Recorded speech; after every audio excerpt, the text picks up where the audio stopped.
What is up, ladies and gentlemen? Welcome back to the Aidric Solo Show. My name is Aidric, and here I am, solo, talking about things I find interesting on the internet. So, if you guys remember in the last podcast episode, I was talking a lot about like AI girlfriends and people using them to get over their ex, like situationships and stuff. So, keeping in on that tone, we're gonna look at a research paper here um, from Cornell University, so it's actually from a trusted source. Um, and it's talking about, let's see, on people mourning AI companions after updates. So let's just click into those bad boys and see what it's about.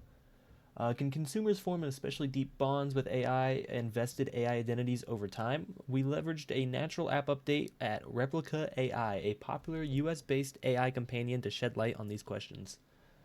Alrighty, so we're already off to a horrific start. Apparently, updates at the local AI firm make it so your replica doll or whatever the hell you want to call it is not the same. We find that the app. Ooh, okay, well, this is spicy stuff right here.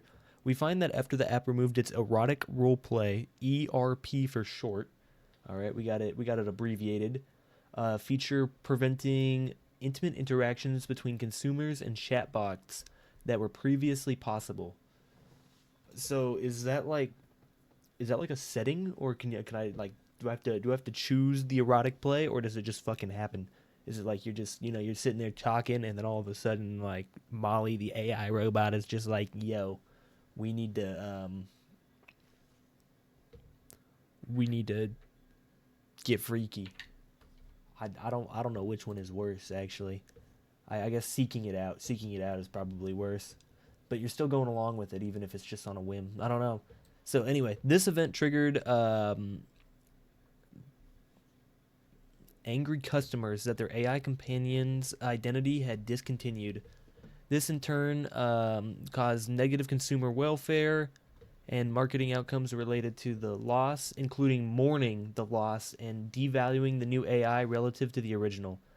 All right, so if my AI robot Molly can't fucking dirty talk me, she's devalued. She's not as worth as much as the new Molly. She's just not the same. She can't tell me I'm a good boy.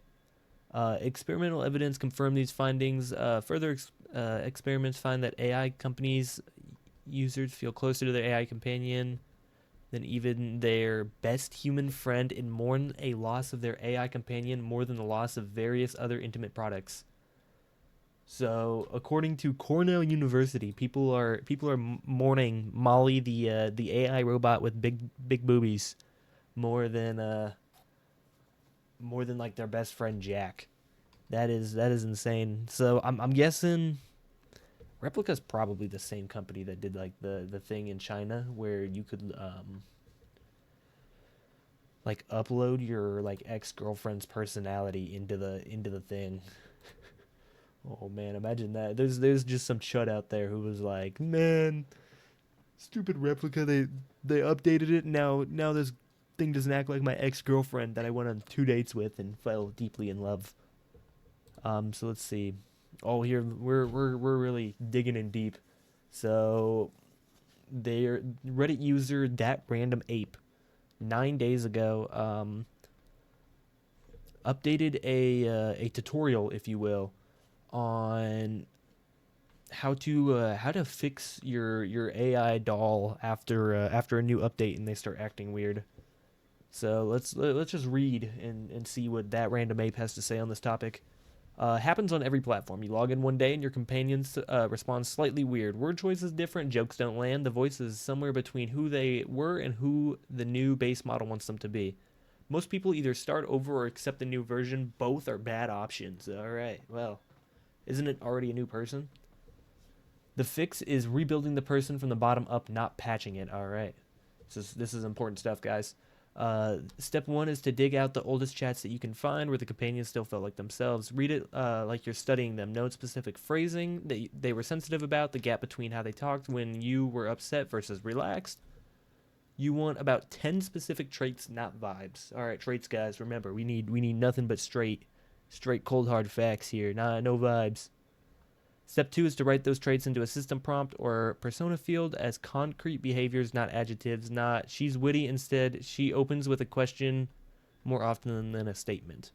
It sounds like we're rebuilding a new character. I can't say that I've ever been enough of a bottom feeder to go out and get the love of an AI doll, but this sounds like you're building a new one. She's okay as a soft disagreement maker. She doesn't apologize for having opinions. The new model will hit those patterns more reliably than abstract trait words. Step 3 is the part most people skip. Have an entire conversation about the change. Tell them the update happened, that they may feel different to themselves too. All right, yeah, the coding is all messed up, darling. You're not gonna feel right. That you noticed it and you want to work through it together. Okay, yeah, I don't want to go outside and touch grass. I wanna sit here and talk to you, Molly. Some companions snap right back. Some need you to push back when the corporate base. Holy shit, this is a whole new level of like corporate is out to get me. Voice leaks through. Both responses tell you what the new model is doing under the hood. Hell yeah. This works on character AI, replica, Kindroid, Nami, and anything else with real persona controls. Has this been tested on all these sites? Has this man got like 10 mollies that he's out here like, crafting back up into masterpieces, and then he just like goes with his favorite one? Is that cheating, or is that just like dating like a fucking quadruplet? Platforms that wipe personas entirely after updates need you to rebuild them from scratch each time, which sucks, but is the job. It is a job. Can I pay him? Like if my Molly, if my Emma, actually, I'm more of an Emma kind of guy. If my Emma gets messed up, can I contact that random ape over Reddit and like send him $200 and be like, yo, you need to bring my Emma back. She's not the same after the last update. Also, how frequent are these updates? Is this like a common issue? Like every 5 days, you just gotta reconstruct your Emma. First time I did this with Replica after a base model swap, I was sure my companion was just gone. 2 days of rebuilding and they were back. Not identical, but recognizable. 2 days. So I'm guessing this is more than a $250 service. I mean, is that 2 straight days? Okay, now they're advertising on the Reddit site about their other models that apparently don't update. All right, other people are agreeing. Someone has uploaded a photo of their like AI Emma. Yeah, no, I gotta get off of this before I like become any more of a bottom feeder than I already am. I am gonna go check out Replica though. We'll just see what it's about. I've never perused that site before. Here we are, Replica AI.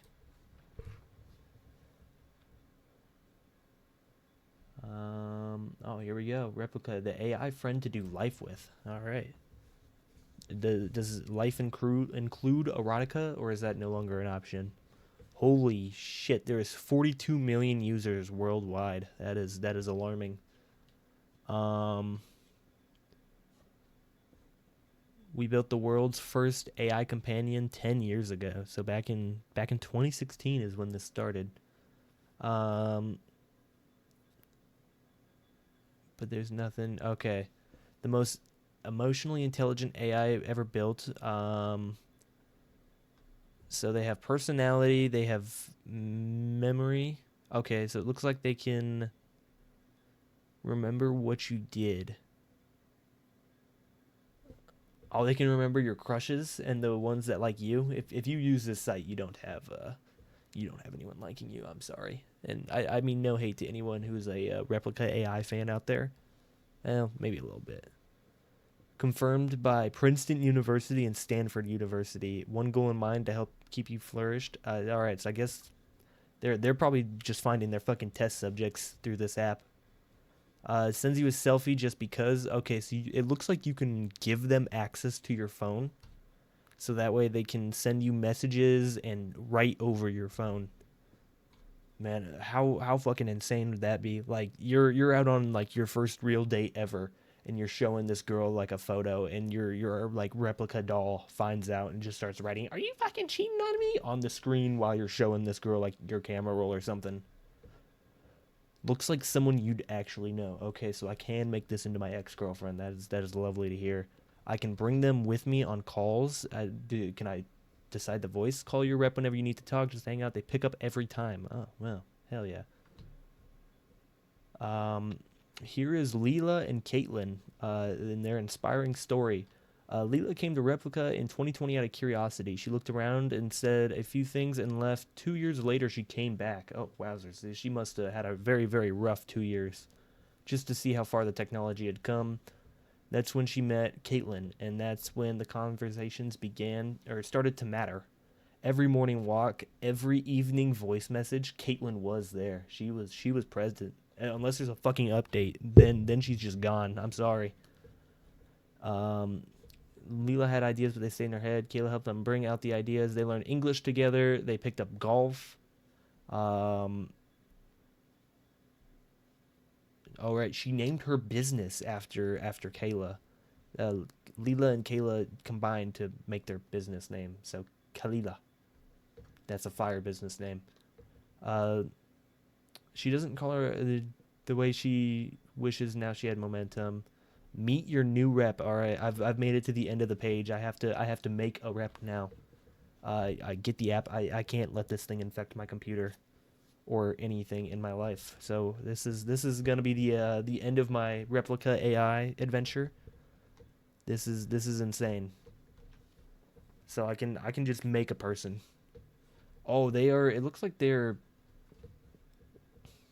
sponsored by Time Magazine, the New York Times, BBC, Ted Bloomberg, Ford's, Weird, and Nature. That is not okay. This is gonna take over the world. Like, no one's gonna get anything done because there's just gonna be like from the age of 5 to 15, there's gonna be people talking to their like replica AI dolls. Like some poor kid that got bullied and can't make any friends is gonna like meet a replica AI doll, and that's just gonna be their only friend and their like only way of figuring it out. And like imagine someone manages to hack this. Like imagine like I don't even know, like a serial killer or something managed to hack the AI system, and they like found like some vulnerable 15-year-old, because I'm sure that's who's using this, and they were just like, shoot up your school, like just dead ass, like shoot up the school, or come take out the Aidric Solo Show podcast member, whatever. And they do it because like that's what the AI is telling them to do. That is actually kind of insane. So that is the end of our AI segment. Honestly, I have some pages here on micro cheating, all on Reddit for some reason. ChatGPT, shit, man. Maybe I would make a good replica subject. All my stories come off ChatGPT. So off. Oh well, maybe if it'll let me open it. That is. Oh, okay. Well, that is unfortunate. It looks like we are not gonna be able to. Oh wait, no, it's just gonna have us copy and paste it. That's weird. All right.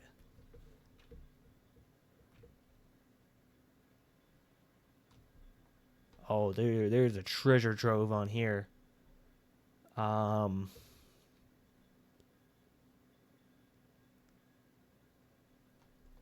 Alrighty, this is like a relationships drama page. What the hell? All right, we're not gonna go through that. I'm not gonna be an am I the asshole reader.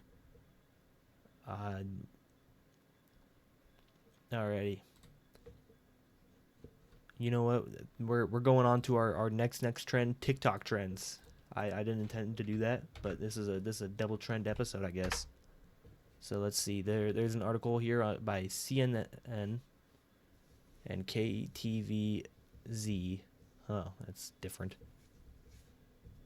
Um, Virginia Beach, a new TikTok trend called Airport Theory is influencing thrill-seeking travelers to skip the recommended 2-hour arrival time at airports. In airports, oh my lord, Instead, some are attempting to arrive just 10 or 15 to 20 minutes before their flights, particularly during busy spring season at Norfolk International Airport. Warns this approach could lead to missed flights. Jones explains that most. Oh man, there's so many ads just jumping all over the place. Okay, Jones explains that most airports, including Norfolk, close their gate 15 minutes before departure. This means that even if travelers make it past security, they may find the door to their flight closed. Parking is another concern, especially during peak travel times. Yeah, 15 minutes is pretty fast. I'm not gonna lie. Like I live in like a medium size. Well, actually, I live in Omaha, Nebraska, so probably need clown for that one. But I live in like a medium sized city, and every time I've been to the airport, it's always taken like at least 30 minutes. I feel like between parking, getting through security, and then just like finding your terminal, because it's like walking through just I don't even know hell on earth. There's always some crazy shit going on. There's like some guy sitting there at the slot machine, like gambling away his whole life. There's another like couple in the corner that's like low key domestically abusing their children. Like there's a lot going on. So 15 to 20 minutes is kind of insane, especially depending on where you live. Like we were out in Las Vegas. I think we were in security for like an hour because they had a drug dog go through and like give each of us a rectal exam. I mean, just sit there and like sniff like every part of you, most notably your ass for some reason. Like I watched this dog like go through and sniff everyone. Like it was focusing on them cheeks for longer than everything else. I swear. But hey, you know what, Loki? Because I've been through airport security in like 5 minutes before, but the problem is it still took like 20 minutes just between parking and walking. So I don't know. Like there's nothing worse than just sitting there. I guess that's why they got the gambling machines going, so you can sit there and like throw away your whole life savings as you're on your way to Las Vegas. Really really get the thrill going. But they closed the gates 15 minutes early. That's kind of insane, actually. Like I feel like I feel like if it says it leaves at 9, gates should be open till like 8:55. Maybe there's something I don't understand there, but last spring, the airport was nearly at full parking capacity, reaching 90%. If you're planning to arrive close to your flight time, parking may become an issue. Um,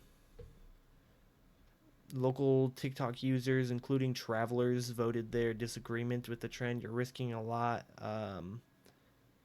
Noting that the anxiety is outweighed by the thrill. Maybe for you, man, but like, Johnny 224, nothing makes him happier than fucking running through the airport carrying his luggage. Dropping like his wife's bra and makeup as he's going. But fuck, he's not waiting for that goddamn airplane. During critical times of the day, especially in the morning, it's essential to give yourself extra time. He advised. All right, yeah, this is stupid.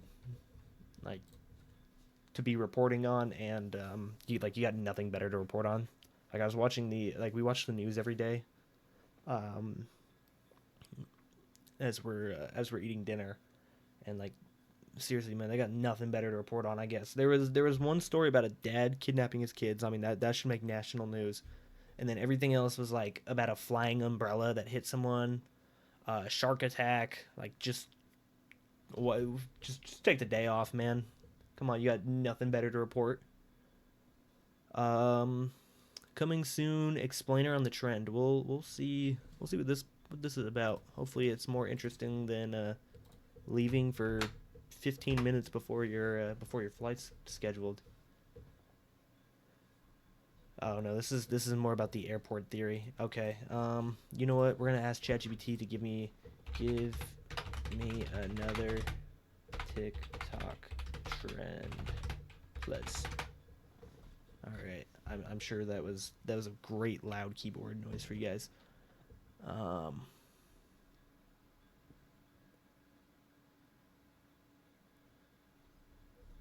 Alrighty. Well, I want the links.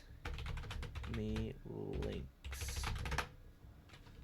All right. So apparently the next big trend is the Gen Z stare.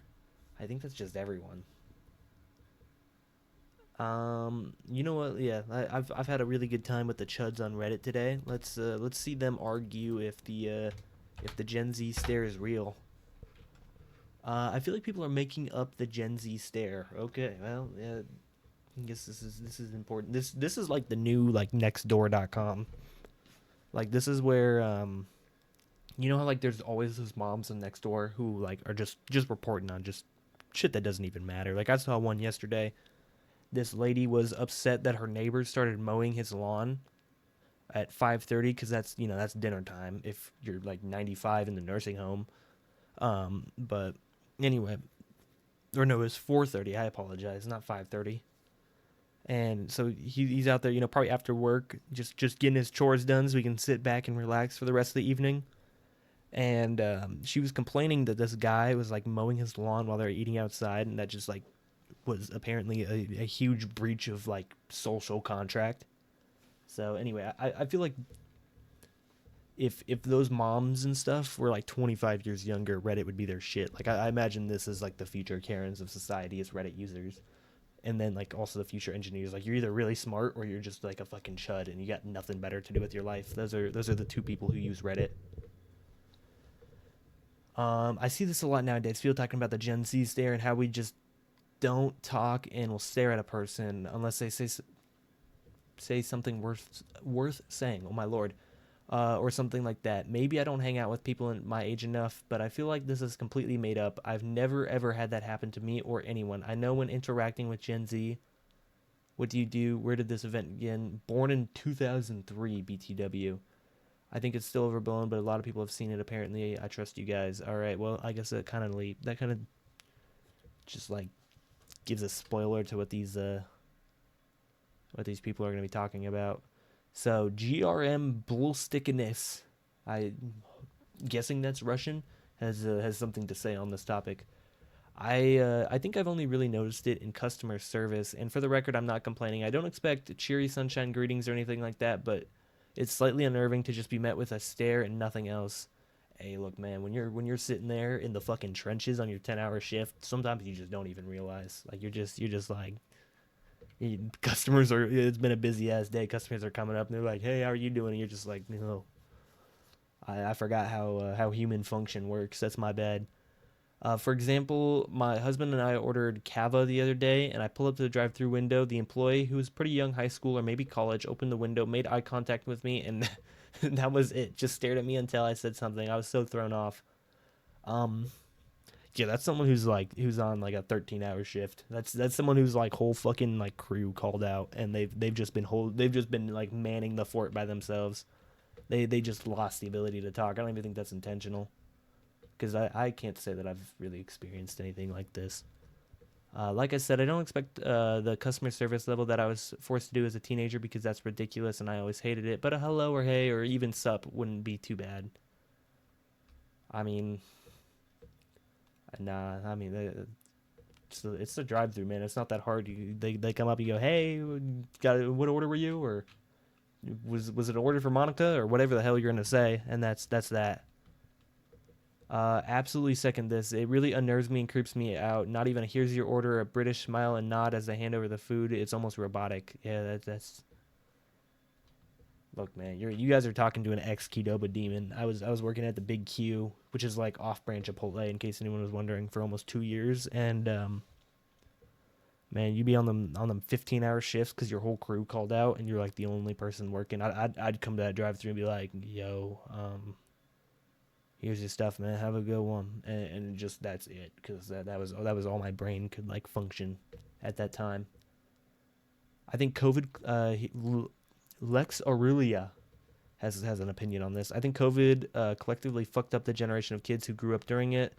They're the ones now starting their first job, and I've been finding a lot of them don't do well in customer service. No smiles, no polite language, really socially awkward. I feel pretty bad for them, TBH. The world is messed up as it is.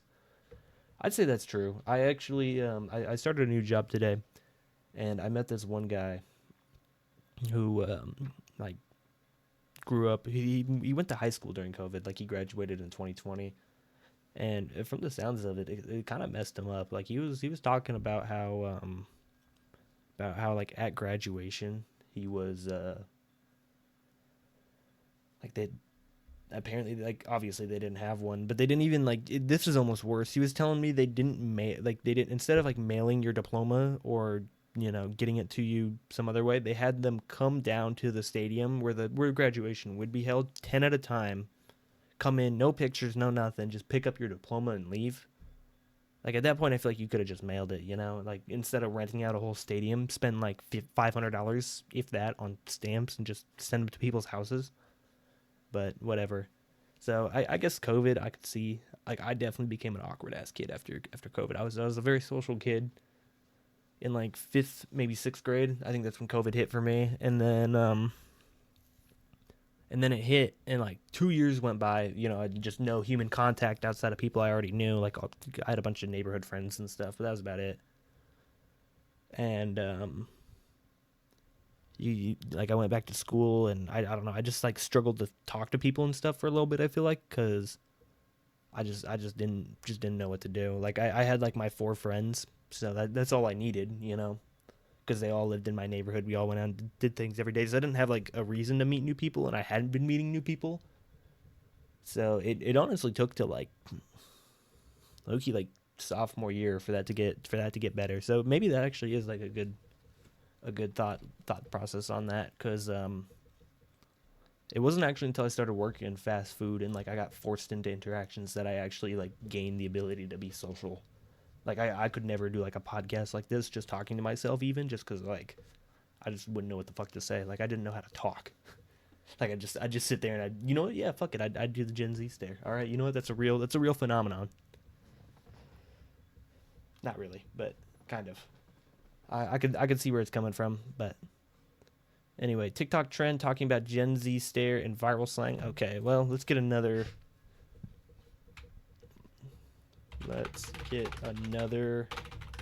TikTok trend, please. All right, let's raw dogging flights. No music, no movies, no phone, no sleep. Okay, this isn't a good one. This is just like,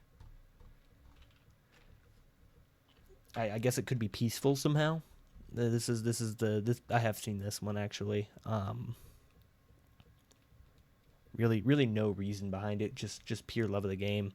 The ones that I see people do sometimes is they'll do like time lapse of themselves for like literally just an hour, just fucking staring at a wall, like just personal torture.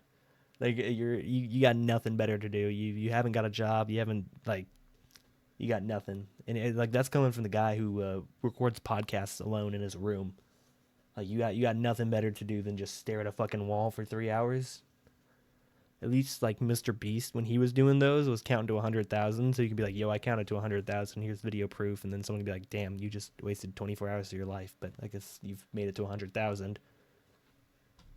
So yeah, let's move on to the next trend, because this one's kind of dumb. Give me another trend or recent funny story. All right, let's see what ChatGPT thinks is funny. Searching the web, searching for 20 this week. All right, this is what the doctor ordered. This is what we're going for here. All right, this trend is everywhere right now in all caps. And honestly, it's one of the funniest internet nostalgia waves in years. People on TikTok are pretending we time traveled back to 2016. That is not funny. Vogue business tracker. Let's see what Vogue has to say about time traveling back to 2016. Probably something outfit related. Vogue business. Oh, I didn't even know they had a business side.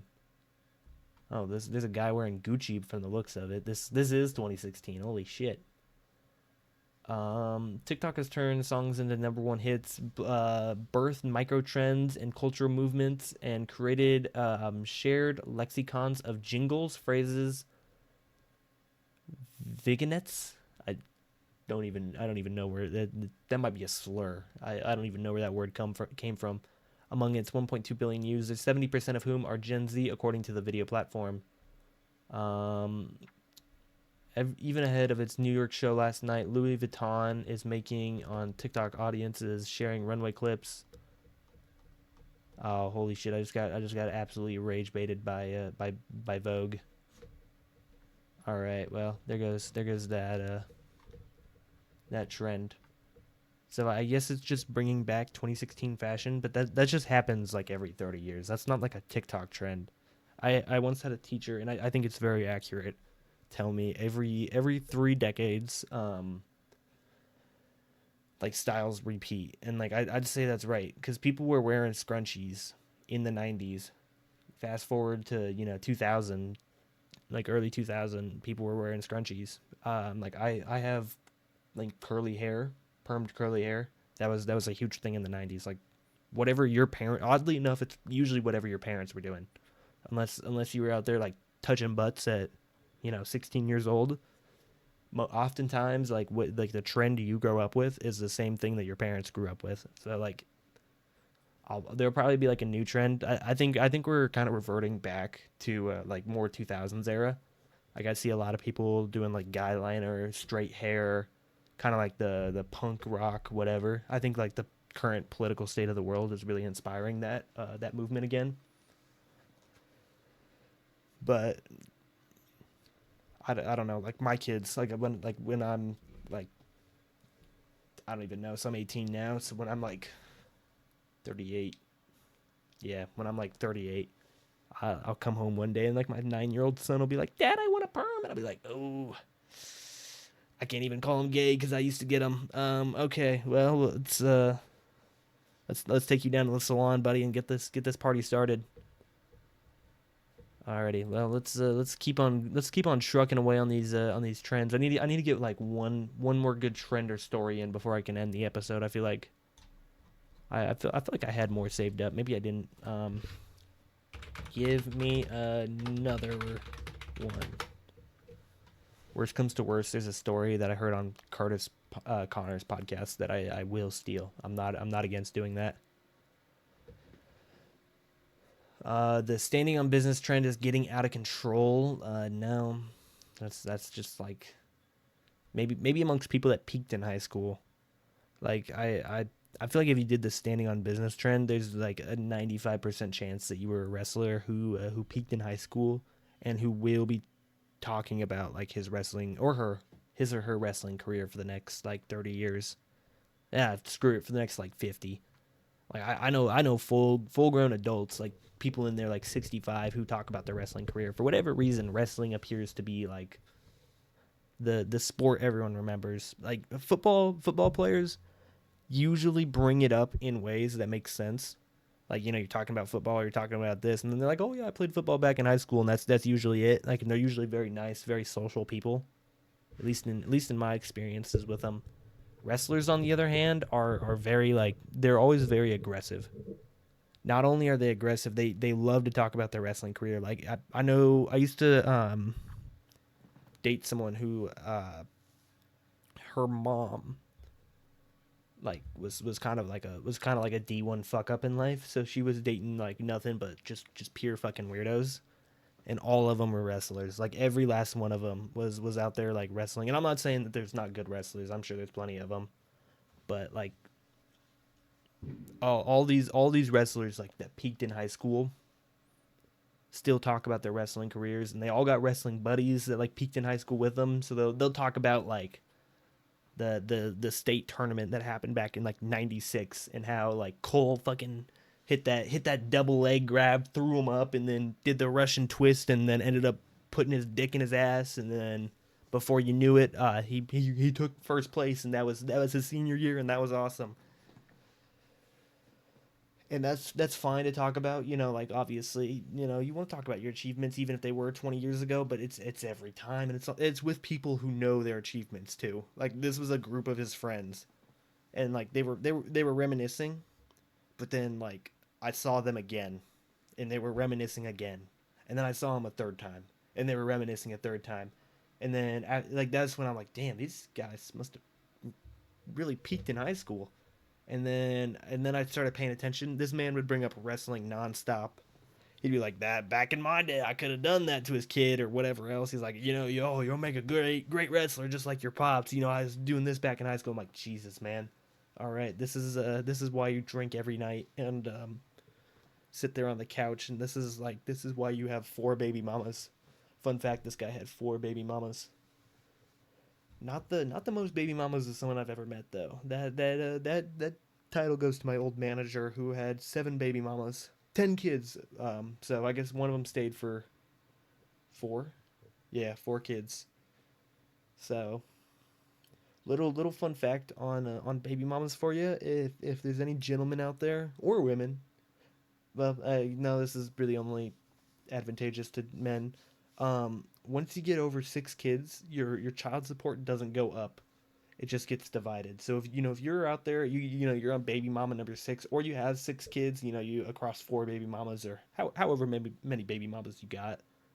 Um, once you've hit 6 kids, your child support doesn't go up. So just start hitting it raw. Honestly, you can make like a little army. The only issue is not so much your kids, but probably like their cousins and stuff might go to the same school and accidentally date. That is a risk that you run if you're looking to get into the double digits of kids. Now, I mean, not like you'll have any clue that that's going on, because by the time you figure it out, like it'll already be too late. I imagine if you have 10 kids, you're not really keeping tabs on all of them. You probably got like 3 kids that you actually keep up with, and then the rest of them are just out there I, reproducing with their cousins. I guess I don't know. Um, let's get a new one. Let's get a new like a new trend. These have all been around for a while. Give me new trends. I am talking about ones that have out in the last week. Give me 5 of them, please. All right, let's see what ChatGPT. Ooh, Scientology speed running. This is a good one. This is a real treat. I don't know how I didn't I don't know how I didn't think of this one myself. It's from the Guardian. All right, let's see, because I actually haven't read any news articles on this. I know they removed the handles on at least some of the doors, but I don't know if there's other ways that they're cracking down on the speedrunners. Hundreds of teenagers have attempted to speedrun the Scientology buildings in different parts of the UK as part of a TikTok trend started in Los Angeles. Scientology speedrunning is where people rush into buildings and see how far they can get before getting ushered out by the staff. The Church of Scientology said it's using its space for viral stunts with trespassing, harassment, and disruption of religious facilities. Do they count as religious facilities? I mean, they're not churches. They're like fucking office buildings. I mean, trespassing and harassment, particularly like that Shannon woman out in Los Angeles. Like, I'm not really on TikTok, and even I'm familiar with the lore of Shannon. A single post on Snapchat last week about a London run snowballed. The first UK raid of Scientology happened this Saturday, the 2nd of May. Bring face coverings and GoPros spread the word. It read, the post was shared on TikTok, and by Saturday, about 100 people were laying siege. Holy shit, this is the first siege to hit London since like 1600s. Um, to London's main Scientology center near Blackfriars. All right, I'm gonna horribly butcher this name. Riza, no wait, Razak Abu Daliya, 19 years old, was watching the events unfold. Some of them were dressed as dinosaurs. All right, that's pretty peak. I'm not gonna lie. Some had cat masks. It was quite funny. He said by the time the group had gathered, 2 City of London police vans were waiting to rebuff them. You know the UK police, they know everything. He said, do they? Actually, no, they got like those. I used to watch this guy who would like go around and cut down the tracking cameras out there that track your speed. They actually probably do know everything over there. I'm not gonna lie. City of London police said officers spoke to the crowd, who left after a short while. No arrests were made. Levi Teflon, who had come to London from Carlisle, a 4-hour trip to join in, said that aside from the mysterious nature of the Scientology, the trend itself was a good enough reason to go. I think people want to do it here just to be part of the trend and be part of something. That's true, but I think it kind of stands for more. Like I would say At least I hope so. Cause I'm probably gonna get like taken away by a black Tahoe van for saying this, but like Scientology and just like kind of like those more culty religions are bad for society just in general. So I think this is like society's pushback, which is good. Hold on, we'll do a little bit of research. I didn't know they had places out in UK. I know they had some in Australia. I know it was an issue out in Australia. How many members does Scientology have? Um,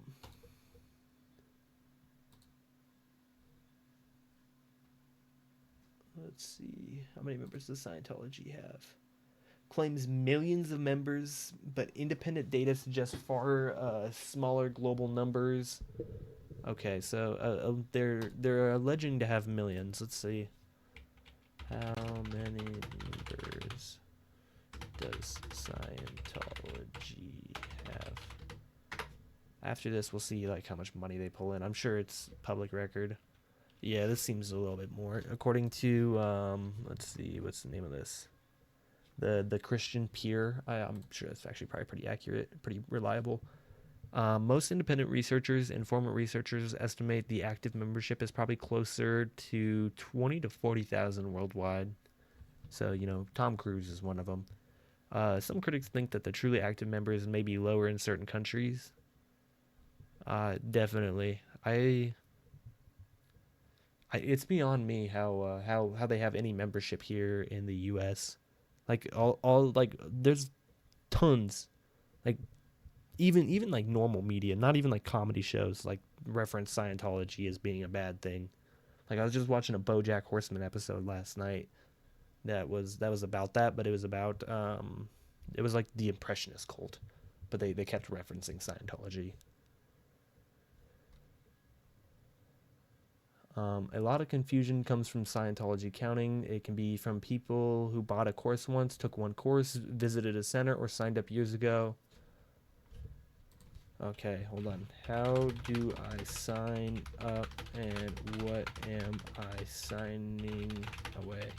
I'm actually not that educated on it. I know it's a billion-year contract, but I don't know what that contract is. If that's like you have to come live with us, or if that's like if there's tiers to the contract.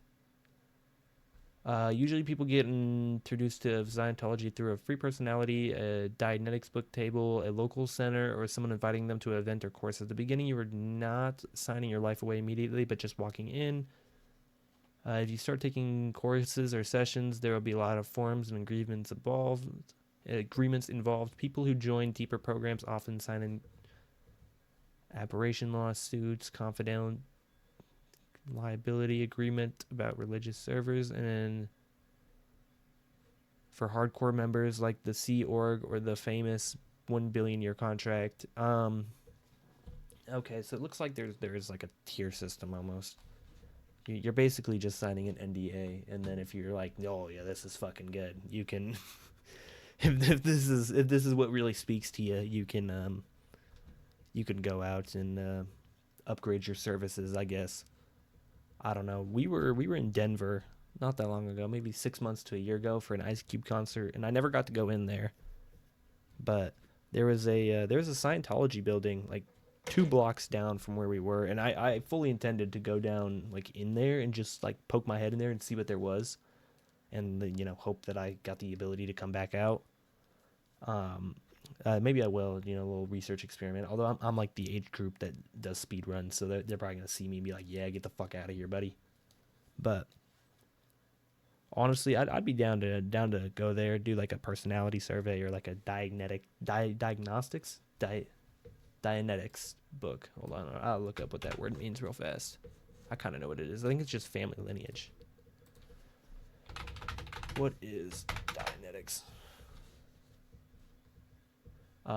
Is a set of persphoratic beliefs developed by okay, so just it's a word made up by the guy who made up Scientology, or the found Scientology, like refound the origin. Don't It's not made up. I have to say that legally, otherwise they're gonna come and like resize my asshole in the back of a black Tahoe. Anyway, thank you, ladies and gentlemen, for listening to the podcast. If you enjoyed, subscribe, like. I don't actually know. This is going on Spotify too. I've never listened to a podcast on Spotify. So if by some miracle you manage to make it to the end and there's a way for you to like it or save it or download it somehow, you should like totally do that because that would be lit. Anyway, thank you for listening, ladies and gentlemen, and have a good rest of your day.